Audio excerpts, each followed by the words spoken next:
Good evening and welcome to the Writer's Block. I'm your host, John Ronan, and as you know now, because we are in our 34th year, I talk to writers about their craft, what they're working on, what they've accomplished, what they might be planning for the future.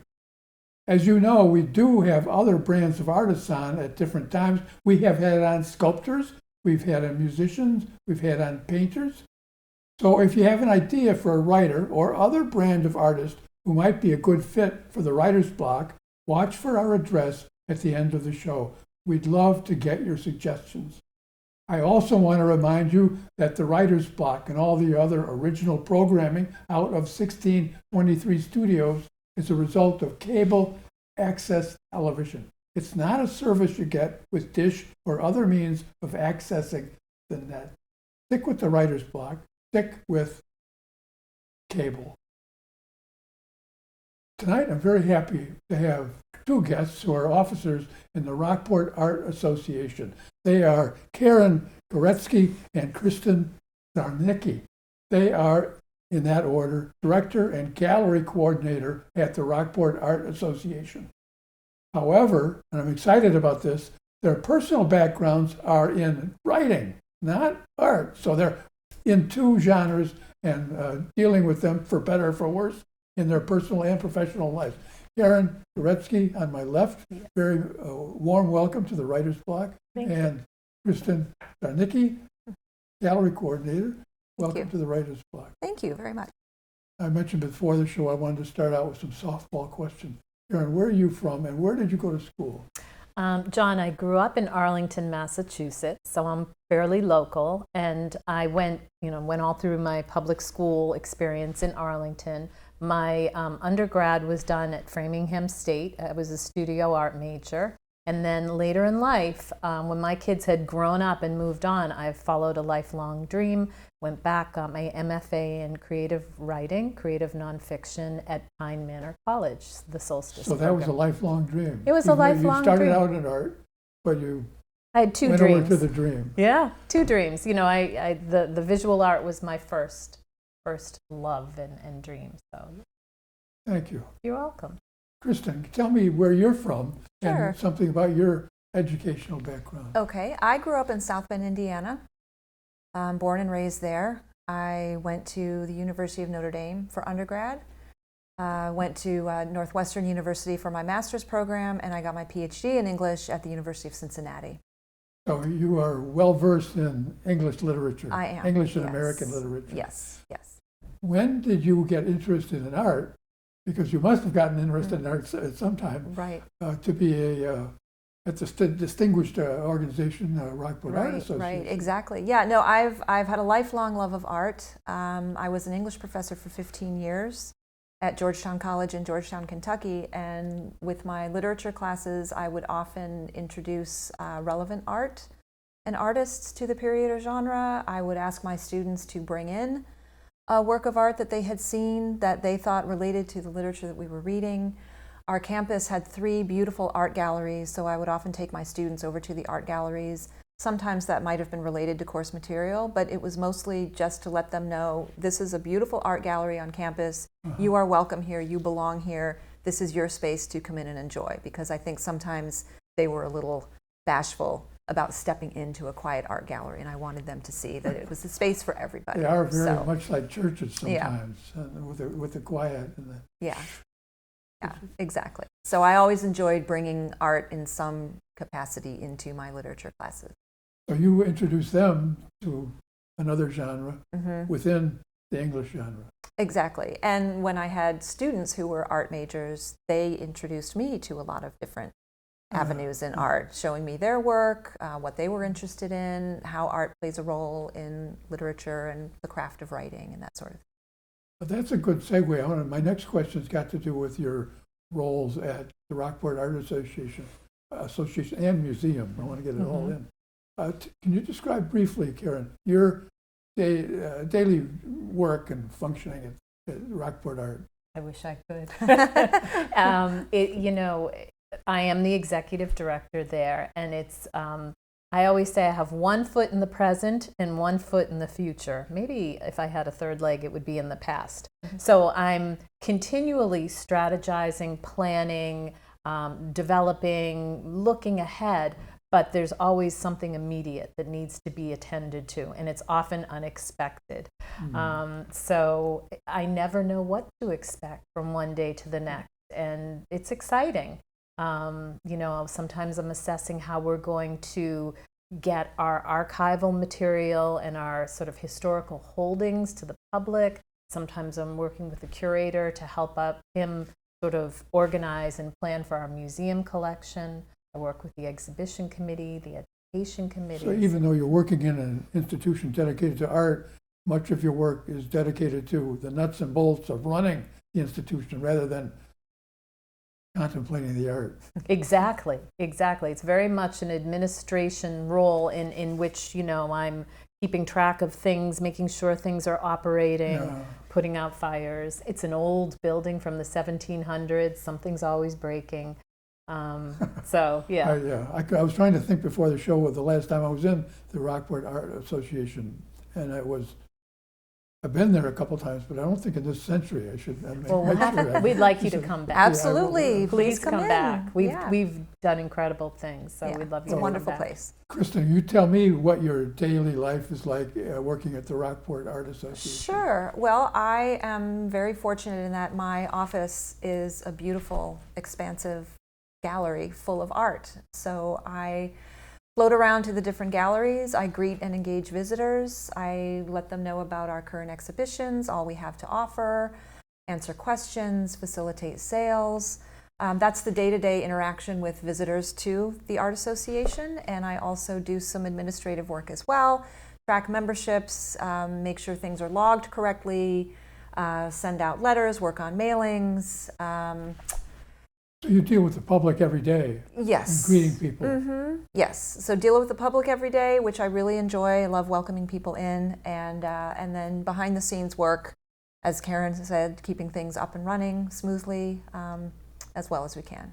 Yeah. And an organization like ours, it relies on grant funding and donor funding in order to sustain itself. And so we, as two writers, have joined forces and become collaborators on writing grant proposals and, letters of inquiry and things like that. And it's really been nice for me. I'm used to doing it alone. It's nice for me to be able to lob it, off, or I always say she sometimes gives me the on-ramp. She gets me the structure, and then I just go in there and sort of tweak it. So you are conscious when you work together of your English backgrounds. Definitely. Absolutely. Do you think, I'll start with you on this one, Kristin. Do you think about your background in English during the day, or is it just something aside that you focus on at night when you have time to write or No, I think it plays a role in the day-to-day. It will always be a part of who I am. I'm no longer an academic. I've left academia, and gladly so, for many reasons. As much as I enjoyed it for many years, it was time for a change. But that's still there. My deep, deep, deep love of literature and writing will always be there. And certain pieces of art remind me of maybe a book or a poem, or I'll talk with visitors about something interesting that they've read or that they want to ask about, and I'll mention something that I've recently read, just engaging in chit-chat with visitors, and we exchange book recommendations and things like that. So the two worlds seem to flow in and out of each other. Can you give us an example of a picture, pictorial art that is connected in your mind with literature, something in the literature? Sure. Well, we have obviously many, many artists from Cape Ann, and a lot of the artwork on our walls is seascapes, harbor scenes, that kind of thing. And the seascapes in particular always remind me of my favorite author, Virginia Woolf, and particularly her novel To the Lighthouse, and her experience as a child spending summers on St. Ives in Cornwall, growing up summers at the sea. So I see scenes in some of the artwork that take me back to certain very, very vivid scenes in Woolf's writing. And that always resonates very strongly. That's very interesting. You Yeah. mentioned Virginia Woolf. I'm a fan. Yeah. I thought you were going to go to T.S. Eliot and Oh, well, that too. That too. Trice of Ages. That too. Yes. Absolutely. So I think the writerly and the artistic creation, they mesh together really well in all kinds of ways. Erin, your background is mixed. You were an English MFA student and undergrad art. Mm-hmm. And you think of pieces of art, examples of art that really resonate to you as a writer and as a artist? For me, I see both visual art and writing as sort of means of expression, means of conveying emotion, thought, experience. So what I love is I love looking at a painting and having a certain response to it because I see something in it. It conveys something to me that, somebody else may not experience. I think that unique quality of art is wonderful. And I think, writing is a way of expressing also those same kind of feelings. So I think both the visual art form and the written art form are very effective in different ways. Can you give us one painting that evokes a poem to you, or a novel, or piece of any kind of writing? Yeah. No, I'm sorry. There's so much. Nothing comes to mind. That's the problem. Too much information. Yeah, that is a problem. But I'm going to think about that now because I feel it's a good challenge for me. Yeah. You both have written a great deal. Mm-hmm. Can you give us an example of what the kind of writing you do, Karen? I started as an essayist in around 2000. So I started writing essays in 2000 when my children were small and living at home. My essays were picked up by the Boston Globe as a regular feature. Then I was picked up by my local newspaper as a regular columnist. I had sort of first-person investigative pieces in health magazines and sort of spiritual magazines. So I was patching it together going along. But my writing predominantly has been nonfiction, memoir-based, usually essays. So nonfiction, Yes. journalism. I've done a lot of that myself. It's fun. I love it. And I'm curious. I'm innately curious. Yes, So I come up with an idea. Or I've written essays just because I hear a word. There was one time I heard the word aphorism. I didn't know what that was. I looked it up. And then I wrote this whole essay about my son and how he was speaking in aphorisms before he, had the grasp of language. So, yeah. I remember when I was doing a lot of journalism, I was curious about something. I couldn't just go up to somebody cold and say, "What's that about?" I'd say, "Well, I'm doing an article." Then they'd be glad to talk to you. That's a good. What kind of writing have you done, Kristin, or are you doing? Sure. So for many years, academic writing, so literary criticism, that I always did for just pure enjoyment. The college that I taught at, publication did not really factor into tenure and promotion decisions because we were a teaching-based college, meaning the faculty responsibilities lay more with teaching than with publication. So publication didn't factor into tenure? Not to a significant degree. It certainly did play a role, but it freed me to focus on research and writing for pure enjoyment, really. I didn't have the pressure of having to publish constantly in order to get tenure.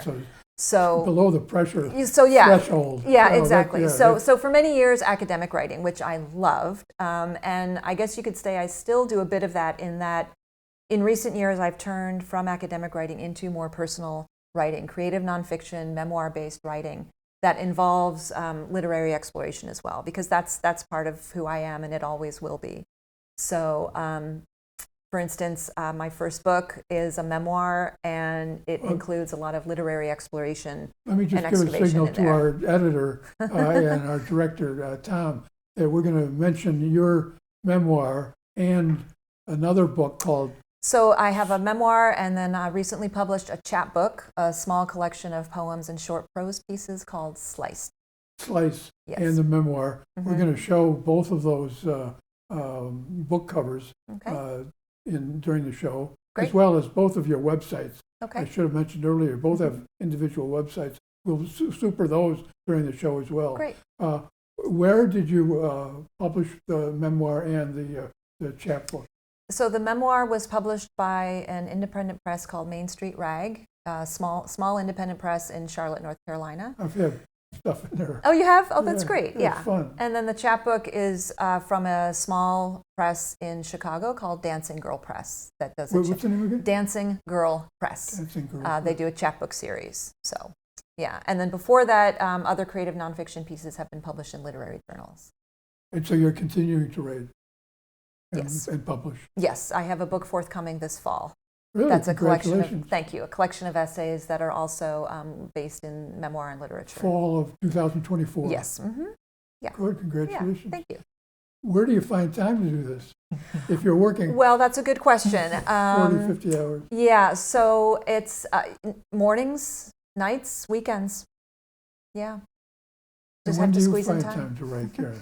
Not as often as I should, but I do try to take classes still, study really? and workshops online just to get myself in the routine of continuing developing new Realize work. you still have that self out there? Yes, Yeah. exactly. And, just I find with me, my creative process when it comes to writing is sort of an idea takes a while to take shape. It may sort of present itself to me when I'm out walking or riding my bike or on a hike. And then I just toss it around in my mind for maybe even a month or two before I sit down and put pen to paper and start to sort of flesh it out. When I write, I like to have, because I'm writing essays, I like to sort of have the structure in my mind before I set out to initially write it. That helps me. So I usually, like to have the whole thing kind of tidied up, and it doesn't always come out that way, but I like to sort of have a concept. You have to have that confidence going in, I think. I do. I have to know what I'm trying to say. You have Yes. to know what you're trying to That's say. half of every poem. is Right. Finding out what the hell Right, you like wanna what's say. the point? My professors in college would say, so what? I'd read a piece of work to them and they'd say, so what? And the first time they said that to me, I was crestfallen until I understood, Yeah. Yeah. That's yeah. funny because I used to, with my students, I didn't teach creative writing, but with literary essays on literature, they would come up with a thesis of some kind, and I'd say, so what? Yeah. What's at stake here? Right. What's the purpose? What's behind this? It's not meant to be disrespectful or flippant or dismissive. It's just to say there's got to be a bit of a deeper purpose here. So it's funny. So you meant so say what that. in the original sense. So Yeah. what's going to happen now? Yeah. Not so what. Sure. Yeah. Yeah. What's at stake? That was I You always can't have say that. Yeah. You can't say it without that. Right. Without the connotation anymore. Yeah. Yeah. So what kind of response did you get?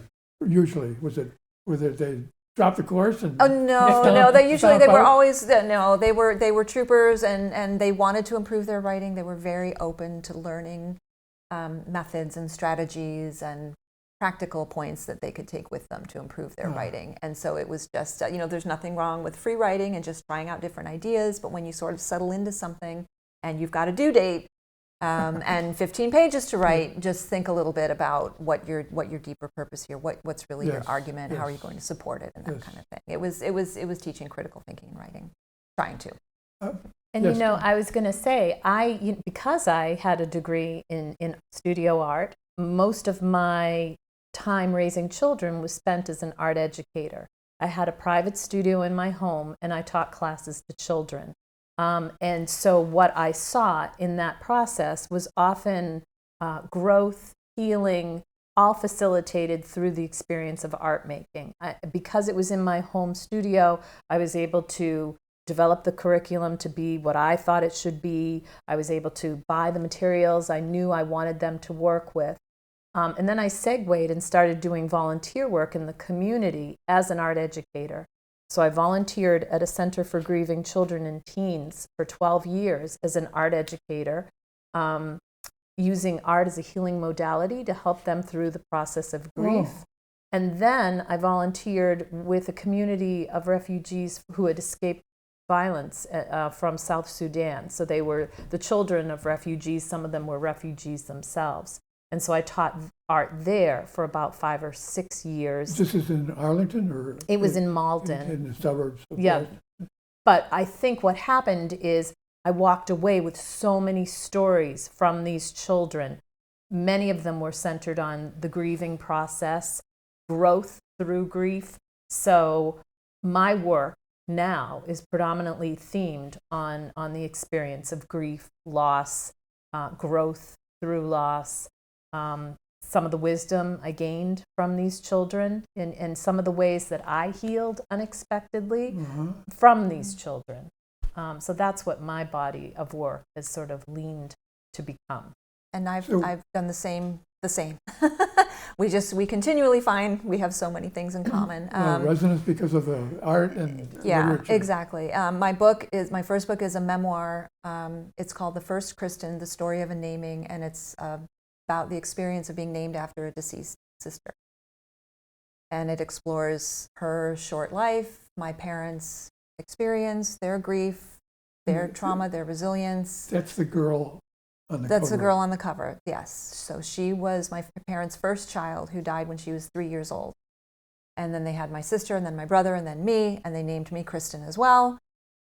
So some years ago, I felt it was time to start exploring all of that. And then my forthcoming book is a collection of essays in which I write about the books inscribed and given to me by my parents over the years. So an array of different books, and just I followed whatever rabbit hole opened up. What did this make me think of? What did that remind me of? Who was I when I received this present? Who were my parents when they gave this book to me? And that kind of thing. So that's interesting. You're both enthusiastic and energetic. I can tell about the writing you've done and the purposes of the writing you've done. The so what answer, and you're enthusiastic. And you see over and over in literature and in the media that creative work in any field has a tremendous curative value. I know that poetry is often used that way. Certainly painting is, and music, and everything, any kind of art.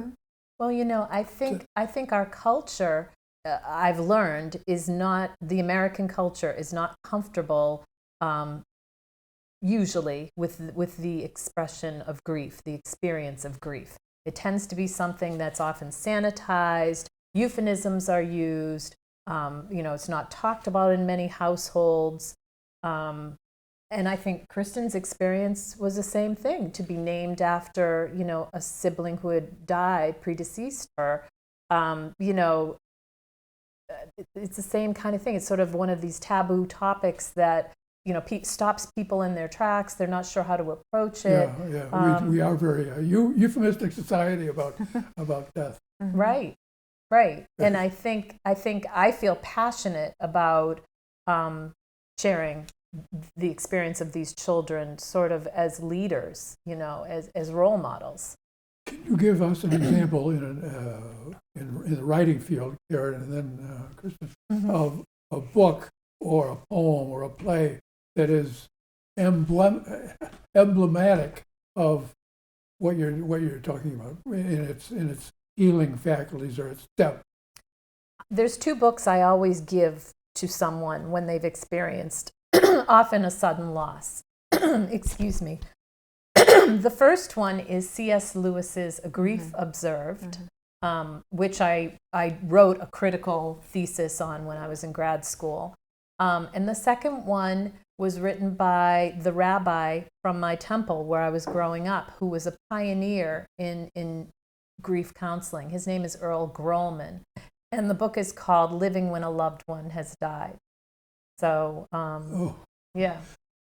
But the reason C.S. Lewis's book I find to be incredibly helpful to people is because he describes grief in the way it is. He doesn't describe a linear process. He describes this sort of cyclical process where you weave in, you weave out, you think you're doing great, and the stages. Yeah, and boom, you're right back down again. Something triggers you, something reminds you. It's also a small book. It's easy to consume. Same thing with Grolman's. His book is very concise. He purposefully didn't put many words on a page, so not to overwhelm the griever. So those are my two recommendations. Kristin, can you think of a work or a couple of works in writing? I want to get the same question in on painting later, but in writing that you see as having a lot of so what to them? Yeah, certainly. Well, of course, Virginia Woolf's novel To the Lighthouse. It's the most autobiographical of her novels. She called it an elegy when she was working on it. She said she was always trying to think of, she was a very experimental writer, as you know, if you've read her, and always trying, the vocabulary in her day for genre and writing, she found it dissatisfying, and she was always trying to come up with new words to express what she was trying to accomplish. So she called To the Lighthouse an elegy to her parents, basically. And so it becomes a really different and even more powerful reading experience to read To the Lighthouse after you've lost a parent. Very, very powerful and joyous too. It's a celebration of life just as much as it is a mourning of the passing of life. Even though the lighthouse is kind of a, it's a struggle. It reminds me sometimes of Hemingway and never get to the lighthouse. You never get to the lighthouse. But they do at the end. Spoiler alert, they do. Okay, They do at the spoiler. end. Yes, they do make it to the lighthouse. Yeah, it's a beautiful novel, and it has so much to say about every facet of life and what it means to be human. But it always strikes a chord every time I read it. For the beautiful, honest, sometimes brutal, and sometimes lovely way it deals with death. As I mentioned before, I reread it after many years. Yeah. And I was ready for it now. I was in grad school. Yeah. Can you think of we're almost out of time. Very quickly, can you think of a title of a piece of art that has that same kind of heft? Goodness. I'll throw that over to my boss. I'll ask Karen. Can you think of one piece of art that has that kind of power and heft to it? I mean, I'm thinking of John Singer Sargent. John Singer Sargent's work literally takes my breath away, particularly his watercolors. Can I think of one particular piece? Especially one that sort of tying into our conversation about grief. I can't, but I will come and go to back to you, my friend. We'll go to Kristin. Can you? What were you thinking of? Did you think of a painting? No, I can't. I'm not good at off the cuff like that. I can't just come up with it. I'm sorry. That's a perfect close because we've only got 22 seconds. I want to thank you very much, Karen, for being with us. Thank you so much. Thank you very much. Thank Kristin, you very much. I know you're very busy at the Rockport Art Association. We're recording just before Christmas. It's probably very hectic there right now. So I appreciate you taking the time. Thank you. Thank you so much. It was fun. Thank you, John. Yeah. I want to thank all our guests for being with us too. If you've learned something about art and poetry and literature and how they come together from Kristin and Karen, then the Writer's Block has done its job. Thanks for being with us, and I hope to see you again next time on the Writer's Block. Good night.